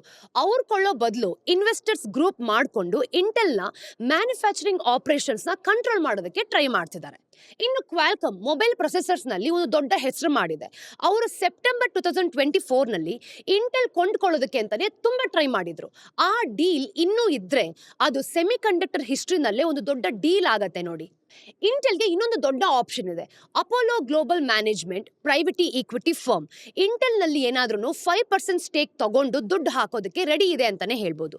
ಇಂಟೆಲ್ ಈ ದಾರಿನ ಚೂಸ್ ಮಾಡಿದ್ರೆ ಅದು ತನ್ನ ಬಿಸ್ನೆಸ್ ನ ವಾಪಸ್ ತರೋದಕ್ಕೆ ಬೇಕಾದಷ್ಟು ಟ್ರೈ ಮಾಡಬಹುದು. ಹಾಗಿದ್ರೆ ಇಂಟೆಲ್ಗೆ ಮುಂದೆ ದಾರಿ ಏನಿದೆ? ಇಂಟೆಲ್ ವಾಪಸ್ ಬರೋದಕ್ಕೆ ಟ್ರೈ ಮಾಡ್ತಾ ಅಥವಾ ಲೇಟ್ ಆಲ್ರೆಡಿ ಆಗೋಗಿದ್ಯಾ ಅಂತ ನಾವು ಕಾದು ನೋಡ್ಬೇಕಾಗತ್ತೆ ನೋಡಿ. ಸೆಮಿ ಕಂಡಕ್ಟರ್ ಇಂಡಸ್ಟ್ರಿ ತುಂಬಾ ಚೇಂಜ್ ಆಗ್ತಿದೆ ಅಂತ ನಮ್ಮೆಲ್ಲರೂ ಕೂಡ ಗೊತ್ತು. ಎಐ ಬೂಮ್ ಆಗಿರ್ಬೋದು, ಚಿಪ್ ಮ್ಯಾನುಫ್ಯಾಕ್ಚರಿಂಗ್ ಇದೆಲ್ಲನೂ ಕೂಡ ಚೇಂಜ್ ಆಗ್ತಾ ಇದೆ. ಹಾಗೆ ಎನ್ವಿಡಿಯಾ ತರ ಕಂಪನಿಗಳು ಕೂಡ ತುಂಬಾನೇ ಬೆಳೆದಿದೆ. ಇಂಟೆಲ್ ಹಿಸ್ಟ್ರಿ ಯಾರು ಕೂಡ ಮರೆಯೋದಕ್ಕೆ ಸಾಧ್ಯನೇ ಇಲ್ಲ. ಅವರು ಪ್ರೊಸೆಸರ್ ಆರ್ಕಿಟೆಕ್ಚರ್ಸ್ ಇಂದ ಮತ್ತೆ ಮ್ಯಾನುಫ್ಯಾಕ್ಚರಿಂಗ್ ತರ ಎಲ್ಲಾ ವಿಷಯಗಳಲ್ಲೂ ಕೂಡ ಪೇಟೆಂಟ್ಸ್ ಅನ್ನ ಹೊಂದಿದ್ದಾರೆ. ಅವರ ಪ್ರಾಪರ್ಟಿ ಇಂಡಸ್ಟ್ರಿಯಲ್ಲೇ ತುಂಬಾ ಸ್ಟ್ರಾಂಗ್ ಆಗಿದೆ. ಹೈ ಪರ್ಫಾರ್ಮೆನ್ಸ್ ಕಂಪ್ಯೂಟಿಂಗ್ ಮತ್ತೆ ಸೆಮಿ ಕಂಡಕ್ಟರ್ ಫ್ಯಾಬ್ರಿಕೇಶನ್ ತರ ವಿಷಯಗಳಲ್ಲಿ ತುಂಬಾ ಇಂಪ್ರೂವ್ಮೆಂಟ್ಸ್ ಅನ್ನ ಮಾಡ್ಕೊಂಡಿದ್ದಾರೆ. ಮೈಕ್ರೋಸಾಫ್ಟ್, ಡೆಲ್ ಮತ್ತೆ ಲೆನೋವೋ ತರ ದೊಡ್ಡ ಟೆಕ್ ಕಂಪನಿಗಳು ಇಂಟೆಲ್ ಜೊತೆ ಪಾರ್ಟ್ನರ್ ಆಗಿದ್ದಾರೆ. ಆದ್ರೆ ಈ ಹಿಸ್ಟ್ರಿ ಇದ್ರೂ ಕೂಡ ಇಂಟೆಲ್ ಒಂದು ಇಂಡಿಪೆಂಡೆಂಟ್ ಕಂಪನಿ ಆಗಿರುತ್ತಾ ಅಂತ ಹೇಳೋದಕ್ಕೆ ಯಾರ ಕೈಲೂ ಕೂಡ ಸಾಧ್ಯ ಇಲ್ಲ. ಇಂಡಸ್ಟ್ರಿಗಂತೂ ಇದು ಕಾಮನ್ ಆಗಿದೆ. 2000 ಶುರುವಿನಲ್ಲಿ ನೋಡಿದಾಗ ಇಂಟೆಲ್ ಮತ್ತೆ AMD ಗ್ರಾಫಿಕ್ಸ್ ಪ್ರೊಸೆಸಿಂಗ್ ಸ್ಪೇಸ್ಗೆ ಎಂಟ್ರಿ ಕೊಟ್ಟಾಗ ಎನ್ವಿಡಿಯಾ ಬದುಕೋದು ತುಂಬಾ ಕಷ್ಟ ಅನ್ಸ್ತಿತ್ತು. ಹಾಗೆ 2008ರಲ್ಲಿ ನಾವು ನೋಡಿದಾಗ AMD ಬ್ಯಾಂಕ್ರಪ್ಟ್ಸ್ ಆಗಿದೆ ಅಂತ ಎಲ್ಲರೂ ಕೂಡ ಅನ್ಕೊಂಡಿದ್ರು. ಆದ್ರೆ ಎರಡೂ ಕಂಪನಿಗಳು ವಾಪಸ್ ಬಂದ್ವು. ಇಂಟೆಲ್ ಕೂಡ ಅದೇ ತರ ಮಾಡುತ್ತಾ ಅಥವಾ ಈಗ ಅದು ಸಾಯುತ್ತಾ ಅಂತ ನಾವು ನೋಡ್ಬೇಕಾಗಿದೆ. ಈಗ ಮುಂದಿನ ಸ್ಟೋರಿಯಲ್ಲಿ ಹವಾಮಾನ ಬದಲಾವಣೆ ಮತ್ತೆ ಎಕನಾಮಿಕ್ ಡ್ಯಾಮೇಜ್ ಯಾವ ರೀತಿ ಆಗುತ್ತೆ ಅಂತ ತಿಳ್ಕೊಳ್ಳೋಣ. ಇವತ್ತು ಹವಾಮಾನ ಚೇಂಜ್ ಆಗ್ತಿರೋದ್ರಿಂದ ಎಕನಾಮಿಗೆ ಎಷ್ಟೊಂದು ಲಾಸ್ ಆಗ್ತಿದೆ ಅಂತ ನಮ್ಗೆ ಇಲ್ಲಿ ಗೊತ್ತಾಗುತ್ತೆ. ಸೆಂಟ್ರಲ್ ಬ್ಯಾಂಕಿಂಗ್ ಸರ್ಕಲ್ಸ್ ನಲ್ಲಿ ಇದ್ರ ಬಗ್ಗೆ ಜಾಸ್ತಿ ಮಾತಾಡ್ತಿದ್ದಾರೆ ಗೊತ್ತಾ. ಇದು ಬರೀ ಎನ್ವೈರನ್ಮೆಂಟಲ್ ಸ್ಟೋರಿ ಅಷ್ಟೇ ಅಲ್ಲ, ಇದರಲ್ಲಿ ನಂಬರ್ಸ್ ಮತ್ತೆ ಎಕನಾಮಿಕ್ ಇಂಪ್ಯಾಕ್ಟ್ಸ್ ಕೂಡ ಇದೆ. ಈಗ ಟೆಂಪರೇಚರ್ ಜಾಸ್ತಿ ಆದ್ರೆ ಸೆಂಟ್ರಲ್ ಬ್ಯಾಂಕರ್ಸ್ ಯಾವ ರೀತಿ ತೊಂದರೆ ಪಡ್ತಾರೆ ಅನ್ನೋದನ್ನ ನಾವಿಲ್ಲಿ ನೋಡ್ತೀವಿ. Bank for international settlements BIS ಇತ್ತೀಚೆಗೆ ಒಂದು ರಿಪೋರ್ಟ್ ಅನ್ನ ರಿಲೀಸ್ ಮಾಡಿದೆ. ಈ ರಿಪೋರ್ಟ್ ಪ್ರಕಾರ ಅಮೆರಿಕದ 8 ದೊಡ್ಡ ಎಕನಾಮೀಸ್ ನಲ್ಲಿ ಬೇರೆ ಬೇರೆ ತರ ಈ ವೆದರ್ ಇವೆಂಟ್ಸ್ ಇದು ಎಕನಾಮಿಗೆ ಬೇರೆ ಬೇರೆ ತರ ಎಫೆಕ್ಟ್ ಆಗುತ್ತೆ ಅಂತ ಹೇಳಿದೆ. ನೋಡಿ, ಇವಾಗ ಬರಗಾಲ ಬಂತು ಅಂತಂದ್ರೆ ತುಂಬಾ ತೊಂದರೆ ಆಗುತ್ತಲ್ವಾ. ಅಗ್ರಿಕಲ್ಚರ್, ಫಾರೆಸ್ಟ್ರಿ ಮತ್ತೆ ಎಲೆಕ್ಟ್ರಿಸಿಟಿ ಪ್ರೊಡಕ್ಷನ್ ಹಾಳಾಗಿ 2 ವರ್ಷದವರೆಗೂ ಕೂಡ ಎಕನಾಮಿಕ್ ಔಟ್ಪುಟ್ ಕಮ್ಮಿ ಆಗುತ್ತೆ ಅಂತ ಎಲ್ಲರೂ ಕೂಡ ಹೇಳ್ತಾರೆ. ಹಾಗೆ ಇನ್ಶೂರೆನ್ಸ್ ಆಂಗಲ್ ನಾವು ನೋಡಿದ್ವಿ ಅಂತಂದ್ರೆ ಇದು ಕೂಡ ಇಂಟ್ರೆಸ್ಟ್ ಆಗಿದೆ. BIS ಡೇಟಾ ಪ್ರಕಾರ ಈ ಒಂದು ಎಕನಾಮಿಸ್ ಅಲ್ಲಿ ಇನ್ಶೂರೆನ್ಸ್ ಪ್ರೀಮಿಯಮ್ಸ್ GDP ನಾವು ನೋಡಿದಾಗ 0.7% ಇಂದ 3% ಇದೆ. ಆದ್ರೆ ಎಕ್ಸ್ಟ್ರೀಮ್ ವೆದರ್ ಇವೆಂಟ್ಸ್ ಜಾಸ್ತಿ ಆದ್ರೆ ಪ್ರೀಮಿಯಮ್ಸ್ ಜಾಸ್ತಿ ಆಗುತ್ತೆ ಮತ್ತೆ ಕೆಲವು ಇನ್ಶೂರರ್ಸ್ ಕೂಡ ಈ ಬಿಸ್ನೆಸ್ ಅನ್ನ ಕಂಪ್ಲೀಟ್ ಆಗಿ ನಿಲ್ಲಿಸ್ಬಿಡ್ತಾರೆ. ಅದಕ್ಕೆ ಎಕ್ಸ್ಪರ್ಟ್ಸ್ ಇದನ್ನ ಇನ್ಶೂರೆನ್ಸ್ ಗ್ಯಾಪ್ ಅಂತ ಕರೀತಾರೆ. ಅಂದ್ರೆ ಈ ಟೋಟಲ್ ಲಾಸಸ್ ಆಗಿರ್ಬೋದು ಮತ್ತೆ ಇನ್ಶೂರ್ಡ್ ಲಾಸಸ್ ನಡುವೆ ಇರುವಂತಹ ಗ್ಯಾಪ್ ಜಗತ್ತಿನಲ್ಲಿ 60% ತಲುಪಿದೆ ಅಂತ. ಆರ್ ವರ್ಲ್ಡ್ ಇನ್ ಡೇಟಾ ಪ್ರಕಾರ ಈ ಡಿಸಾಸ್ಟರ್ ನಾವು ನೋಡಿದಾಗ ಡೇಟಾ ಬೇಸ್ ತರ ಇರೋ ಈ EMDAT ನೋಡಿದ್ರೆ 1980 ಇಂದ ನ್ಯಾಚುರಲ್ ಡಿಸಾಸ್ಟರ್ಸ್ ಜಾಸ್ತಿ ಆಗಿದೆ. ಯುನೈಟೆಡ್ ನೇಷನ್ಸ್ ಮತ್ತೆ ವರ್ಲ್ಡ್ ಮೆಟೆರಲಾಜಿಕಲ್ ಆರ್ಗನೈಸೇಷನ್ ಈ ಡೇಟಾನ ಯೂಸ್ ಮಾಡಿಕೊಂಡು 1970 ಇಂದ ಡಿಸಾಸ್ಟರ್ಸ್ ನ 4 ಪಟ್ಟು ಜಾಸ್ತಿ ಆಗಿದೆ ಅಂತಾನೆ ಹೇಳಿದ್ದಾರೆ. ಆದ್ರೆ ಇಲ್ಲಿ ಒಂದ್ ವಿಷಯ ತಿಳ್ಕೊಳ್ಬೇಕು, ಈ ಒಂದು ಹೆಚ್ಚಳಕ್ಕೆ ಕಾರಣ ಏನ್ ಗೊತ್ತಾ, ಡೇಟಾ ಕಲೆಕ್ಷನ್ಸ್ ಇಂಪ್ರೂವ್ ಆಗಿರೋದು. ಈಗ EMDAT ಕೂಡ ಒಂದು ಡಾಕ್ಯುಮೆಂಟೇಶನ್ ಅಲ್ಲಿ ಇದನ್ನೇ ಹೇಳಿದೆ. ಈ ಡೇಟಾ ಬೇಸ್ 1973ಯಲ್ಲಿ ಕ್ರಿಯೇಟ್ ಆಗಿದ್ದು ಮತ್ತೆ ಸಿಸ್ಟಮೆಟಿಕ್ ಡೇಟಾ ಕಲೆಕ್ಷನ್ಸ್ ನಾವು ನೋಡಿದಾಗ 1980ರಲ್ಲಿ ಶುರುವಾಗಿದೆ. ಆ ಟೈಮ್ ನಲ್ಲಿ ಈ ಟೆಲಿಕಮ್ಯುನಿಕೇಶನ್ಸ್ ಮತ್ತೆ ಸ್ಯಾಟಲೈಟ್ ಮತ್ತೆ ರಿಪೋರ್ಟಿಂಗ್ ಕೆಪಾಬಿಲಿಟೀಸ್ ಕೂಡ ಚೆನ್ನಾಗಿತ್ತು. 1000ಕ್ಕಿಂತ ಜಾಸ್ತಿ ಡೆತ್ ಆಗಿರೋ ಈ ಡಿಸಾಸ್ಟರ್ಸ್ ನಾವು ನೋಡಿದ್ರೆ ಟ್ರೆಂಡ್ ಸ್ಟೇಬಲ್ ಆಗಿದೆ ಅಂತ. ಅಂದ್ರೆ ಈ ಚಿಕ್ಕ ಇವೆಂಟ್ಸ್ ಇಂದ ಡೇಟಾ ಜಾಸ್ತಿ ಆಗ್ತಿರೋ ತರ ಕಾಣ್ತಾ ಇದೆ. ಇನ್ನು ಕ್ಲೈಮೇಟ್ ಚೇಂಜ್ ಇಂದ ಡಿಸಾಸ್ಟರ್ ಆಗ್ತಿರೋದು ಜಾಸ್ತಿ ಆಗ್ತಿಲ್ಲ ಅಂತಲ್ಲ. ಡೇಟಾನ ಹೇಗೆ ನೋಡ್ಬೇಕು ಅಂತ ನಮಗೂ ಕೂಡ ಗೊತ್ತಿರಬೇಕು. ಕ್ಲೈಮೇಟ್ ಚೇಂಜ್ ಇಂದ ಏನೇನು ಎಕನಾಮಿಕ್ ಇಂಪ್ಯಾಕ್ಟ್ ಆಗುತ್ತೆ ಅಂತ ಹೇಳೋದು ತುಂಬಾನೇ ಕಷ್ಟ. ಸ್ಟ್ಯಾಟಿಸ್ಟಿಷಿಯನ್ ಜಾರ್ಜ್ ಬ್ಲಾಕ್ಸ್ ಹೇಳಿದ ಪ್ರಕಾರ ಎಲ್ಲಾ ಮಾಡೆಲ್ಸ್ ಕೂಡ ತಪ್ಪಾಗಿರುತ್ತೆ, ಆದ್ರೆ ಕೆಲವು ಯೂಸ್ಫುಲ್ ಆಗಿರುತ್ತೆ. ಈ ಕ್ಲೈಮೇಟ್ ಡ್ಯಾಮೇಜಸ್ ಬಗ್ಗೆ ಮಾತಾಡೋ ಈ ಎಕನಾಮಿಕ್ ಮಾಡೆಲ್ಸ್ ಬೇರೆ ಬೇರೆ ತರ ಪ್ರೆಡಿಕ್ಟ್ ಮಾಡುತ್ತೆ. ಈಗ ಕೆಲವು ಸ್ಟಡೀಸ್ ಪ್ರಕಾರ 1°C ಏನಾದ್ರೂ ಜಾಸ್ತಿ ಆಗುತ್ತೆ ಅಂತ ಅನ್ಕೊಳ್ಳೋಣ, ಅವಾಗ ಈ ಒಂದು GDPಯಲ್ಲಿ 1% ಡ್ಯಾಮೇಜ್ ಆಗುತ್ತೆ ಅಂತ ಹೇಳಿದ್ದಾರೆ. ಇನ್ನು ಕೆಲವು 25% ವರೆಗೂ ಕೂಡ ಲಾಸ್ ಆಗುತ್ತೆ ಅಂತ ಈ ಒಂದು ಸ್ಟಡೀಸ್ ಅಲ್ಲಿ ಹೇಳೋದು. ಹಾಗಿದ್ರೆ ಕ್ಲೈಮೇಟ್ ಚೇಂಜ್ ಎಕನಾಮಿಗೆ ಹೇಗೆ ಎಫೆಕ್ಟ್ ಮಾಡುತ್ತೆ ಅಂತ ನೋಡೋಣ. ಎಕ್ಸ್ಟ್ರೀಮ್ ಟೆಂಪರೇಚರ್ಸ್ ಇಂದ ಈ ಲೇಬರ್ ಪ್ರೊಡಕ್ಟಿವಿಟಿ ಡೈರೆಕ್ಟ್ ಆಗಿ ಎಫೆಕ್ಟ್ ಆಗುತ್ತೆ. ಜಾಸ್ತಿ ಸೆಕೆ ಇತ್ತು ಅಂತ ಅನ್ಕೊಳ್ಳಿ, ಕೆಲಸ ಮಾಡೋದು ತುಂಬಾ ಕಷ್ಟ ಆಗುತ್ತೆ ಅಲ್ವಾ. ಫ್ಲಡ್ಸ್ ಆಗಿರ್ಬೋದು, ಸ್ಟ್ರೋಮ್ಸ್ ಇಂದ ಖಂಡಿತವಾಗ್ಲೂ ಫಿಸಿಕಲ್ ಕ್ಯಾಪಿಟಲ್ ಹಾಳಾಗುತ್ತೆ. ಅಗ್ರಿಕಲ್ಚರಲ್ ಈಲ್ಡ್ಸ್ ಕಮ್ಮಿ ಆಗಿ ಎನರ್ಜಿ ಕಾಸ್ಟ್ ಕೂಡ ಜಾಸ್ತಿ ಆಗುತ್ತೆ. ಎಕ್ಸ್ಟ್ರೀಮ್ ವೆದರ್ ಟೈಮು ಜಾಸ್ತಿ ಆಗುತ್ತೆ ಅಂತಾನೆ ಹೇಳ್ಬೋದು. ಫುಡ್ ಮತ್ತೆ ಎನರ್ಜಿ ಪ್ರೈಸಸ್ ಕೂಡ ಜಾಸ್ತಿ ಆಗೋದಕ್ಕೆ ಇದು ಒಂದು ಮೇನ್ ಕಾರಣ. ಹಾಗಿದ್ರೆ ಇದು ಯಾವಾಗ ಆಗುತ್ತೆ ಅನ್ನೋದು ಇನ್ನೂ ಕೂಡ ಮುಖ್ಯ. ಈ ಕ್ಲೈಮೇಟ್ ಶಾಕ್ಸ್ ಎಕನಾಮಿ ಮೇಲೆ ಒಂದು ಲೆವೆಲ್ ಎಫೆಕ್ಟ್ ಮಾಡುತ್ತೆ ಅಥವಾ ಒಂದು ಗ್ರೋತ್ ಎಫೆಕ್ಟ್ ಮಾಡುತ್ತಾ ಅಂತ ಚರ್ಚೆ ನಡೀತಿದೆ. ಲೆವೆಲ್ ಎಫೆಕ್ಟ್ ಅಂದ್ರೆ ಎಕನಾಮಿಗೆ ಒಮ್ಮೆ ತೊಂದರೆ ಆಗುತ್ತೆ ಅಂತ ಅನ್ಕೊಳ್ಳೋಣ, ಆದ್ರೆ ಅದು ಮತ್ತೆ ಮೊದ್ಲಿನ ತರ ಗ್ರೋ ಆಗುತ್ತೆ. ಇನ್ ಕೇಸ್ ಗ್ರೋತ್ ಎಫೆಕ್ಟ್ ಇಂದ ಕ್ಲೈಮೇಟ್ ಚೇಂಜ್ ಆಗುತ್ತೆ ಅಂತ ಅನ್ಕೊಳ್ಳಿ, ಅವಾಗ ಎಕನಾಮಿ ಗ್ರೋ ಆಗೋದು ಪರ್ಮನೆಂಟ್ ಆಗಿ ನಿಂತೋಗುತ್ತೆ. ಇದು ತುಂಬಾನೇ ದೊಡ್ಡ ಸಮಸ್ಯೆ ಅಂತ ಹೇಳ್ಬೋದು. ಇನ್ನು ಇಂಡಿಯಾ ಬಗ್ಗೆ ನೋಡಿದ್ರೆ ರಿಸರ್ಚ್ ಪ್ರಕಾರ ಹವಾಮಾನ ಬದಲಾವಣೆಯಿಂದನೂ ಕೂಡ ಊಟದ ಬೆಲೆಗಳು ಜಾಸ್ತಿ ಆಗ್ತದೆ. ಇನ್ನು 2023 ಹಾಗೂ 2024 ನಲ್ಲಿ ಎಲ್ ನೀನೋ ಇಂದ ಸಮ್ಮರ್ ಸೀಸನ್ ನಲ್ಲಿ ಸೆಕೆ ಜಾಸ್ತಿ ಆಯಿತು ಮತ್ತೆ ಮಾನ್ಸೂನ್ ನಲ್ಲಿ ಮಳೆ ಸರಿಯಾಗಿ ಬರ್ತಿರ್ಲಿಲ್ಲ. ಇದರಿಂದ ಅಗ್ರಿಕಲ್ಚರ್ ಪ್ರೊಡಕ್ಷನ್ಸ್ಗೆ ಹೊಡೆತ ಬಿತ್ತು ಅಂತಾನೆ ಹೇಳ್ಬೋದು. ಇನ್ನು ಫುಡ್ ಇನ್ಫ್ಲೇಷನ್ ಕೂಡ ಜಾಸ್ತಿ ಆಗೋಯ್ತು ನೋಡಿ. ತುಂಬಾ ಜನ ಬಡತನದಲ್ಲಿ ಇದ್ರೆ ಫುಡ್ ಇನ್ಫ್ಲೇಷನ್ ಬರೀ ಎಕನಾಮಿಕ್ ಸ್ಟ್ಯಾಟಿಸ್ಟಿಕ್ ಅಲ್ಲ, ಅದು ಒಂದು ಹ್ಯೂಮನ್ ಕ್ರೈಸಿಸ್.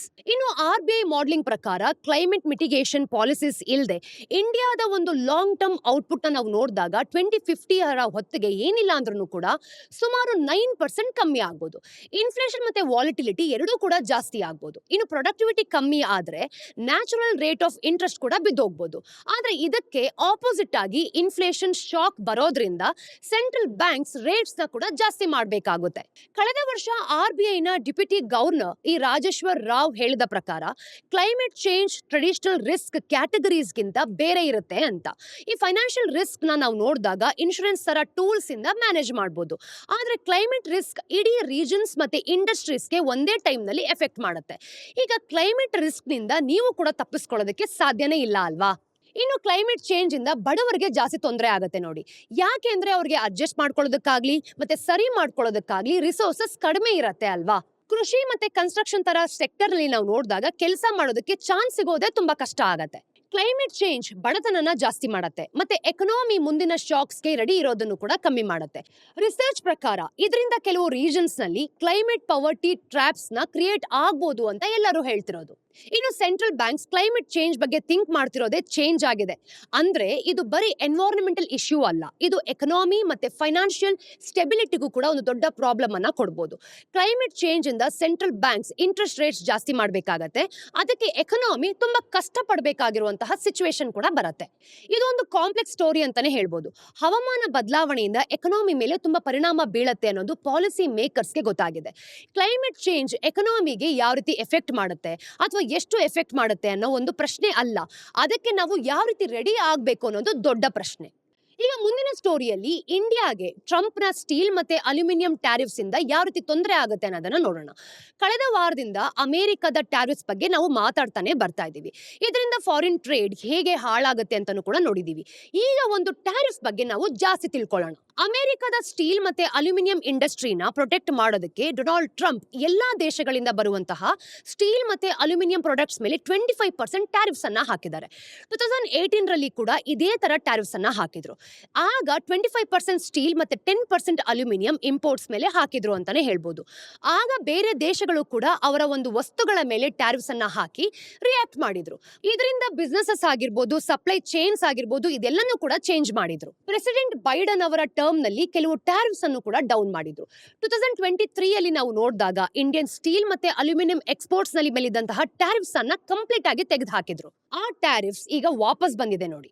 ಅಲ್ಯೂಮಿನಿಯಂಗೆ ಅವರ ಹಿಂದಿನಗಿಂತ ಜಾಸ್ತಿ ಟ್ಯಾರಿಫ್ಸ್ ಅನ್ನ ಹಾಕಿದ್ದಾರೆ. ಈ ಟ್ಯಾರಿಫ್ಸ್ ಇಂದ ಇಂಡಿಯಾಗೆ ಏನಾಗುತ್ತೆ? ಇದು ಕಾಂಪ್ಲಿಕೇಟೆಡ್ ಪ್ರಶ್ನೆ. ಯುಎಸ್ಗೆ ಡೈರೆಕ್ಟ್ ಆಗಿ ಏನ್ ಎಕ್ಸ್ಪೋರ್ಟ್ ಮಾಡ್ತೀವೋ ಅದು ಕಮ್ಮಿನೇ, ಆದ್ರೆ ಇದರಿಂದ ಇಂಡಿಯನ್ ಬಿಸ್ನೆಸ್ಗೆ ಮತ್ತೆ ಕನ್ಸ್ಯೂಮರ್ಸ್ಗೆ ಖಂಡಿತವಾಗ್ಲೂ ತೊಂದರೆ ಆಗ್ಬೋದು. ರೇಟಿಂಗ್ಸ್ ನ ಹೊಸ ರಿಪೋರ್ಟ್ ಅನ್ನು ಕೂಡ ಇದರ ಬಗ್ಗೆನೇ ಹೇಳಿದ್ದಾರೆ. ಇಂಡಿಯಾದ ಸ್ಟೀಲ್ ಇಂಡಸ್ಟ್ರಿಗೆ ಏನಾಗುತ್ತೆ ನೋಡಿ. ಇಂಡಿಯಾ ಚೈನಾ ಆದ್ಮೇಲೆ ಜಗತ್ತಿನಲ್ಲೇ 2ನೇ ದೊಡ್ಡ ಸ್ಟೀಲ್ ಪ್ರೊಡ್ಯೂಸರ್ಸ್ ಮತ್ತೆ ಕನ್ಸ್ಯೂಮರ್ ಆಗಿದೆ ಅಂತ ಹೇಳ್ಬೋದು. ಕಳೆದ 10 ವರ್ಷದಲ್ಲಿ ಇಂಡಿಯಾದಲ್ಲಿ ಸ್ಟೀಲ್ ಪ್ರೊಡಕ್ಷನ್ 4.6% ಅಂದ್ರೆ CAGR ನಲ್ಲಿ ಬೆಳೆದಿದೆ. ನಾವು ಸ್ಟೀಲ್ ಪ್ರೊಡಕ್ಷನ್ ಜಾಸ್ತಿ ಮಾಡಿದ್ರು ಕೂಡ ಯೂಸ್ ಮಾಡೋದು ಇನ್ನೂ ಕೂಡ ಜಾಸ್ತಿ ಆಗಿದೆ ಅಲ್ವಾ? ಕಳೆದ 10 ವರ್ಷದಲ್ಲಿ ನಾವು ನೋಡಿದಾಗ ನಮ್ಮ ಡೊಮೆಸ್ಟಿಕ್ ಕನ್ಸಂಪ್ಷನ್ 6.3% CAGR ನಲ್ಲಿ ಜಾಸ್ತಿ ಆಗಿದೆ. ಕಳೆದ 5 ವರ್ಷದಲ್ಲಿ ಇಂಡಿಯಾದ ಸ್ಟೀಲ್ ಕನ್ಸಂಪ್ಷನ್ 8% CAGR ನಲ್ಲಿ ಜಾಸ್ತಿ ಆಗಿದೆ. ಆದ್ರೆ ಪ್ರೊಡಕ್ಷನ್ ನಾವು ನೋಡಿದಾಗ ಬರೀ 3% ಜಾಸ್ತಿ ಆಗಿದೆ ಅಷ್ಟೇ. ಅದಕ್ಕೆ ಕಳೆದ ಕೆಲವು ವರ್ಷಗಳಿಂದ ಇಂಡಿಯಾ ಸ್ಟೀಲ್ ಎಕ್ಸ್ಪೋರ್ಟ್ ಮಾಡೋ ಬದಲು ಇಂಪೋರ್ಟ್ ಮಾಡೋದಕ್ಕೆ ಶುರು ಮಾಡ್ಕೊಂಡಿದೆ. ಯುನೈಟೆಡ್ ಸ್ಟೇಟ್ಸ್ ಇಂಡಿಯನ್ ಸ್ಟೀಲ್ ಎಕ್ಸ್ಪೋರ್ಟರ್ಸ್ಗೆ ಒಂದು ದೊಡ್ಡ ಮಾರ್ಕೆಟ್ಸ್ ಖಂಡಿತವಾಗ್ಲೂ ಅಲ್ಲ. 2024ರಲ್ಲಿ ಯುಎಸ್ಗೆ ಇಂಡಿಯಾದಿಂದ ಈ direct steel exports total steel exports ನಲ್ಲಿ ಕೇವಲ 4% ಇತ್ತು. ಟ್ರಂಪ್ ಟ್ಯಾರಿಫ್ಸ್ ಹಾಕಿರೋದ್ರಿಂದ ತೊಂದರೆ ಆಗ್ಬೋದು, ಆದ್ರೆ ಇದು ಅಷ್ಟೊಂದು ದೊಡ್ಡ ವಿಷಯ ಖಂಡಿತವಾಗ್ಲೂ ಅಲ್ಲ ನೋಡಿ. ನಮ್ಮ ಇಂಡಿಯಾಗೆ ಎಕ್ಸ್ಪೋರ್ಟ್ಸ್ ಅಷ್ಟೊಂದು ದೊಡ್ಡ ವಿಷಯ ಅಲ್ಲ, ಮತ್ತೆ ಅಮೆರಿಕ ಇಂಡಿಯಾದ ಸ್ಟೀಲ್ ಎಕ್ಸ್ಪೋರ್ಟ್ಸ್ಗೆ ಇಂಪಾರ್ಟೆಂಟ್ ಅಲ್ಲ ಅಷ್ಟೇ. ಕಳೆದ ಕೆಲವು ವರ್ಷಗಳಿಂದ ಗ್ಲೋಬಲ್ ಪ್ರೈಸಸ್ ಆಫ್ ಸ್ಟೀಲ್ ತುಂಬಾ ಕಮ್ಮಿ ಆಗ್ತಾ ಇದೆ. US, ಜಪಾನ್, ಯುರೋಪಿಯನ್ ಯೂನಿಯನ್ ಮತ್ತೆ ಚೈನಾ ತರ ಮಾರ್ಕೆಟ್ಸ್ ನಲ್ಲಿ ಸ್ಟೀಲ್ಗೆ ಡಿಮ್ಯಾಂಡ್ ಕಮ್ಮಿ ಆಗಿದೆ ಅಂತಾನೆ ಹೇಳ್ಬೋದು. ಚೈನಾ ಜಗತ್ತಿನ 50% ಸ್ಟೀಲ್ ನ ಪ್ರೊಡ್ಯೂಸ್ ಮಾಡುತ್ತೆ ಅಲ್ವಾ? ಆದ್ರೆ ಅವರ ಡೊಮೆಸ್ಟಿಕ್ ಡಿಮ್ಯಾಂಡ್ ಕೂಡ ಕಮ್ಮಿ ಇದ್ರೂನು ಅವರು ಸ್ಟೀಲ್ ಪ್ರೊಡ್ಯೂಸ್ ಮಾಡ್ತಾ ಇದ್ದಾರೆ. ಆ ಸ್ಟೀಲ್ನೆಲ್ಲ ಎಕ್ಸ್ಪೋರ್ಟ್ ಮಾಡ್ತಾರೆ, ಅದು ಕೂಡ ಕಮ್ಮಿ ಬೆಲೆಗೆ. ಈಗ 2024 ಅಲ್ಲಿ ನಾವು ನೋಡಿದಾಗ Chinese steel exports 90 to 95 million tons ಅಷ್ಟು ತಲುಪಿದೆ. 2022ರಲ್ಲಿ ಇದು 65 MT ಇತ್ತು. ಆ ಸ್ಟೀಲ್ ಎಲ್ಲಿಗೆ ಹೋಗುತ್ತೆ? ಇಂಡಿಯಾದಲ್ಲಿ ಕನ್ಸ್ಟ್ರಕ್ಷನ್ ಜಾಸ್ತಿ ನಡೀತಿದೆ ಅಂತಾನೆ ಗೊತ್ತಾಗ್ತದೆ. ಮತ್ತೆ ಇನ್ಫ್ರಾಸ್ಟ್ರಕ್ಚರ್ ಪ್ರಾಜೆಕ್ಟ್ಸ್ ಕೂಡ ಆಗ್ತಾ ಇದೆ ಅಲ್ವಾ? ಅದಕ್ಕೆ ಸ್ಟೀಲ್ ಬೇಕಾಗತ್ತೆ. ಅದು ಚೈನಾಗೆ ಒಂದು ದೊಡ್ಡ ಚಾನ್ಸ್ ಆಗಿತ್ತು. ಇಂಡಿಯಾದ ಇಂಪೋರ್ಟ್ಸ್ ನಲ್ಲಿ 43% ಚೈನಾದಿಂದಾನೇ ಬರ್ತಾ ಇತ್ತು. ಇದರಿಂದ Indian steel makers the profit ನಾವು ನೋಡಿದಾಗ ದೊಡ್ಡ ಹೊಡೆತ ಬಿತ್ತು ಅಂತಾನೆ ಹೇಳ್ಬೋದು. ನಮ್ಮ ಇಂಪೋರ್ಟ್ಸ್ FY 2024 ನಲ್ಲಿ 38% ಜಾಸ್ತಿ ಆಗಿತ್ತು. ಮತ್ತೆ ಈಗಿನ ಫೈನಾನ್ಷಿಯಲ್ ಇಯರ್ ನ ಮೊದಲ 10 ತಿಂಗಳಲ್ಲಿ 20% ಜಾಸ್ತಿ ಆಗಿದೆ. ಆದರೆ ಎಕ್ಸ್ಪೋರ್ಟ್ಸ್ ಕಳೆದ 10 ತಿಂಗಳಲ್ಲಿ 29% ಕಮ್ಮಿ ಆಗಿದೆ ನೋಡಿ. ಇನ್ನು US ಸ್ಟೀಲ್ ಟ್ಯಾರಿಫ್ಸ್ ನಿಂದ ಇದೇ ಪ್ರಾಬ್ಲಮ್ ಆಗೋ ಚಾನ್ಸಸ್ ಇದೆ. ನಮ್ಮ ಎಕ್ಸ್ಪೋರ್ಟರ್ಸ್ಗೆ ಡೈರೆಕ್ಟ್ ಆಗಿ ತೊಂದರೆ ಆಗದೆ ಇದ್ರೂ ಕೂಡ ಅಮೆರಿಕನ್ ಮಾರ್ಕೆಟ್ ಕ್ಲೋಸ್ ಆದ್ಮೇಲೆ ಜಗತ್ತಿನಲ್ಲಿ ಸ್ಟೀಲ್ಗೆ ಡಿಮ್ಯಾಂಡ್ ಇನ್ನೂ ಕೂಡ ಕಮ್ಮಿ ಆಗುತ್ತೆ. ಎಲ್ಲಾ ಸಪ್ಲೈಯರ್ಸ್ ಇಂಡಿಯನ್ ಮಾರ್ಕೆಟ್ಗೆ ಬರ್ತಾರೆ. ಇದರಿಂದ ಇಂಡಿಯನ್ ಪ್ರೊಡ್ಯೂಸರ್ಸ್ಗೆ ತುಂಬಾ ತೊಂದರೆ ಆಗುತ್ತೆ. ಇಂಡಿಯನ್ ಅಲ್ಯೂಮಿನಿಯಂ ಮೇಲೆ ಏನ್ ಪರಿಣಾಮ ಬೀಳುತ್ತೆ? ಸ್ಟೀಲ್ಗೆ ಕಂಪೇರ್ ಮಾಡಿದ್ರೆ ಇಂಡಿಯನ್ ಅಲ್ಯೂಮಿನಿಯಂ ಸೆಕ್ಟರ್ಗೆ US ಟ್ಯಾರಿಫ್ಸ್ ಇಂದ ಡೈರೆಕ್ಟ್ ಆಗಿ ತೊಂದರೆ ಆಗುತ್ತೆ. ಇಂಡಿಯಾ ಜಗತ್ನಲ್ಲಿ ನಾವು ನೋಡಿದಾಗ ಅಲ್ಯೂಮಿನಿಯಂ ಪ್ರೊಡ್ಯೂಸರ್ಸ್ ನಲ್ಲಿ 2ನೇ ಸ್ಥಾನದಲ್ಲಿದೆ ಅಲ್ವಾ? ಆದ್ರೆ ಚೈನಾಗಿಂತ ನಾವು ತುಂಬಾನೇ ಹಿಂದೆ ಇದೀವಿ ಅಂತ ಹೇಳ್ಬೋದು. ಚೈನಾ 60% ಪ್ರೊಡ್ಯೂಸ್ ಮಾಡಿದ್ರೆ ಇಂಡಿಯಾ ಬರೀ 6% ಅಷ್ಟೇ ಪ್ರೊಡ್ಯೂಸ್ ಮಾಡುತ್ತೆ. ಸ್ಟೀಲ್ ತರ ಅಲ್ಲದೆ ಇದ್ರೂ ಕೂಡ ಅಲ್ಯೂಮಿನಿಯಂ ಮ್ಯಾನುಫ್ಯಾಕ್ಚರರ್ಸ್ಗೆ ಎಕ್ಸ್ಪೋರ್ಟ್ ತುಂಬಾನೇ ಮುಖ್ಯ. ನಾವು 40% ಅಲ್ಯೂಮಿನಿಯಂನ ಎಕ್ಸ್ಪೋರ್ಟ್ ಮಾಡ್ತೀವಿ ಅಂತ ಅನ್ಕೊಳ್ಳಿ. ಅದಕ್ಕೆ US ಟ್ರೇಡ್ ಪಾಲಿಸೀಸ್ಗೆ ಈ ಸೆಕ್ಟರ್ ಜಾಸ್ತಿ ತೊಂದರೆ ಕೊಡತ್ತೆ. ಆದ್ರೆ ಇಂಡಿಯಾ ಯುಎಸ್ಗೆ ಕಳಿಸೋ ಒಂದು ಟೋಟಲ್ ಅಲ್ಯೂಮಿನಿಯಂ ಎಕ್ಸ್ಪೋರ್ಟ್ಸ್ ಅನ್ನ ನಾವು ನೋಡಿದಾಗ ಬರೀ 0.16 ಮಿಲಿಯನ್ ಟನ್ಸ್ ಇದೆ, ಅಂದ್ರೆ ಪರ್ ಆನಮ್. ಇದರಿಂದ ಅಷ್ಟೊಂದು ತೊಂದರೆ ಖಂಡಿತವಾಗ್ಲೂ ಆಗಲ್ಲ. ಅಲ್ಯೂಮಿನಿಯಂ ಪ್ರೊಡಕ್ಷನ್ಗೆ ಇಂಡಿಯಾ ಹತ್ರ ಜಾಸ್ತಿ ಬಾಕ್ಸೈಟ್ ರಿಸೋರ್ಸಸ್ ಇದೆ. ಇದರಿಂದ ಅಲ್ಯೂಮಿನಿಯಂ ಪ್ರೊಡ್ಯೂಸರ್ಸ್ಗೆ ಕಾಸ್ಟ್ ಸ್ವಲ್ಪ ಕಮ್ಮಿ ಆಗ್ಬೋದು. ಹಾಗಿದ್ರೆ ಇದರ ಅರ್ಥ ಏನು? ಒಟ್ನಲ್ಲಿ ಇಂಡಿಯಾ ಸ್ಟೀಲ್ ಮತ್ತೆ ಅಲ್ಯೂಮಿನಿಯಂ ಪ್ರೊಡಕ್ಷನ್ ನಲ್ಲಿ ಸೆಕ್ಟರ್ ಲಾರ್ಜೆಸ್ಟ್ ಆಗಿದ್ರು ಕೂಡ ಟ್ರಂಪ್ ಹೊಸ ಟ್ಯಾರಿಫ್ಸ್ ಇಂದ ತೊಂದರೆ ಆಗ್ಬೋದು ಅಂತ ಅನ್ಸುತ್ತೆ. ಆದ್ರೆ ಇಂಟರ್ನ್ಯಾಷನಲ್ ಟ್ರೇಡ್ ಅಷ್ಟು ಸುಲಭ ಇಲ್ಲ ನೋಡಿ. ಸ್ಟೀಲ್ ಮತ್ತೆ ಅಲ್ಯೂಮಿನಿಯಂ ತೂಕ ಜಾಸ್ತಿ ಇರುತ್ತೆ, ಮತ್ತೆ ಅದನ್ನ ಬೇರೆ ದೇಶಗಳಿಗೆ ಕಳಿಸೋದು ಅಷ್ಟು ಲಾಭದಾಯಕ ಅಲ್ಲ. ಅದಕ್ಕೆ ಅಮೆರಿಕ ಇಂಡಿಯನ್ ಸ್ಟೀಲ್ ಮತ್ತೆ ಅಲ್ಯೂಮಿನಿಯಂ ಪ್ರೊಡ್ಯೂಸರ್ಸ್ಗೆ ಒಂದು ಅಷ್ಟೊಂದು ದೊಡ್ಡ ಮಾರ್ಕೆಟ್ ಅಲ್ಲ. ಅಮೆರಿಕ, ಕೆನಡಾ, ಮೆಕ್ಸಿಕೋ ಮತ್ತೆ ಬ್ರೆಜಿಲ್ ಇಂದ ಈ ಪ್ರಾಡಕ್ಟ್ಸ್ ಗಳನ್ನ ತರಿಸ್ಕೊಳ್ಳುತ್ತೆ. ಆದ್ರೆ ಇಂಡಿಯಾಗೆ ಏನು ತೊಂದರೆ ಆಗಲ್ಲ ಅಂತಲ್ಲ. ವರ್ಲ್ಡ್ ಟ್ರೇಡ್ ತುಂಬಾ ಕಾಂಪ್ಲೆಕ್ಸ್ ಆಗಿದೆ ಅಂತ ಹೇಳ್ಬೋದು. ಬೇರೆ ಬೇರೆ ಎಫೆಕ್ಟ್ಸ್ ಕೂಡ ಆಗ್ಬೋದು. ಇಂಡಿಯಾದ ಸ್ಟೀಲ್ ಸೆಕ್ಟರ್ ಫಾರಿನ್ ಕಾಂಪಿಟೇಷನ್ ಇಂದ ಆಲ್ರೆಡಿ ಬೇಕಾದಷ್ಟು ಕಷ್ಟಪಡ್ತಿದೆ. ಮತ್ತೆ ಈ ಹೊಸ ಮೂವ್ ಇಂದ ಇನ್ನಷ್ಟು ಕಷ್ಟ ಜಾಸ್ತಿ ಆಗ್ಬೋದು ನೋಡಿ.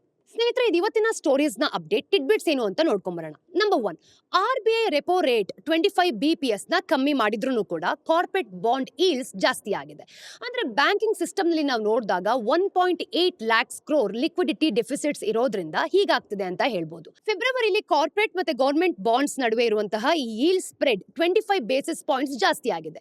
ಯಾಕೆ ಅಂದ್ರೆ ಕಾರ್ಪೊರೇಟ್ ಡೆಟ್ ಇಶ್ಯೂಯನ್ಸ್ ಏನಿದೆ ಅಲ್ವಾ, ಇದು ಜಾಸ್ತಿ ಆಗ್ತಾನೆ ಬರ್ತಿದೆ ಅಂತ ಹೇಳ್ಬೋದು. 5 ವರ್ಷದ AAA rated corporate bond yield 7.46% ಜಾಸ್ತಿ ಇದೆ. ಮತ್ತು 10 ವರ್ಷದ ಈಲ್ಡ್ ನಾವು ನೋಡಿದಾಗ 7.30% ಜಾಸ್ತಿ ಇದೆ ನೋಡಿ. ನಂಬರ್ 2, ಇಂಡಿಯಾ US ಅನ್ನು ತರಿಸ್ಕೊಳ್ಳೋ ಈ ಆಯಿಲ್ ನ ಜನವರಿಯಲ್ಲಿ 2,18,400 BPD ಗೆ ಜಾಸ್ತಿ ಮಾಡ್ಕೊಂಡಿದೆ. ಈ ಡಿಸೆಂಬರ್ ಅಲ್ಲಿ ನಾವು ನೋಡಿದಾಗ 70,600 BPD ಇತ್ತು.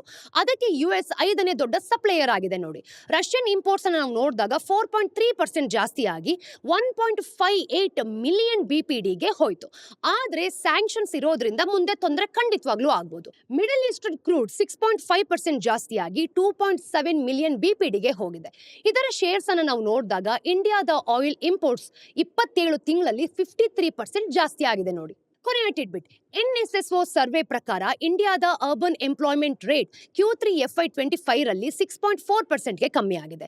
ಇನ್ನು Q3 FY 24 ನಲ್ಲಿ ನಾವು ನೋಡಿದಾಗ 6.5% ಇತ್ತು. ಹೆಣ್ಣು ಮಕ್ಕಳ ಜಾಬ್ಲೆಸ್ ರೇಟ್ ಅನ್ನ ನಾವು ನೋಡ್ತಿದೀವಿ ಅಂತಂದ್ರೆ 8.6% ಇಂದ 8.1% ಗೆ ಇಂಪ್ರೂವ್ ಆಗಿದೆ.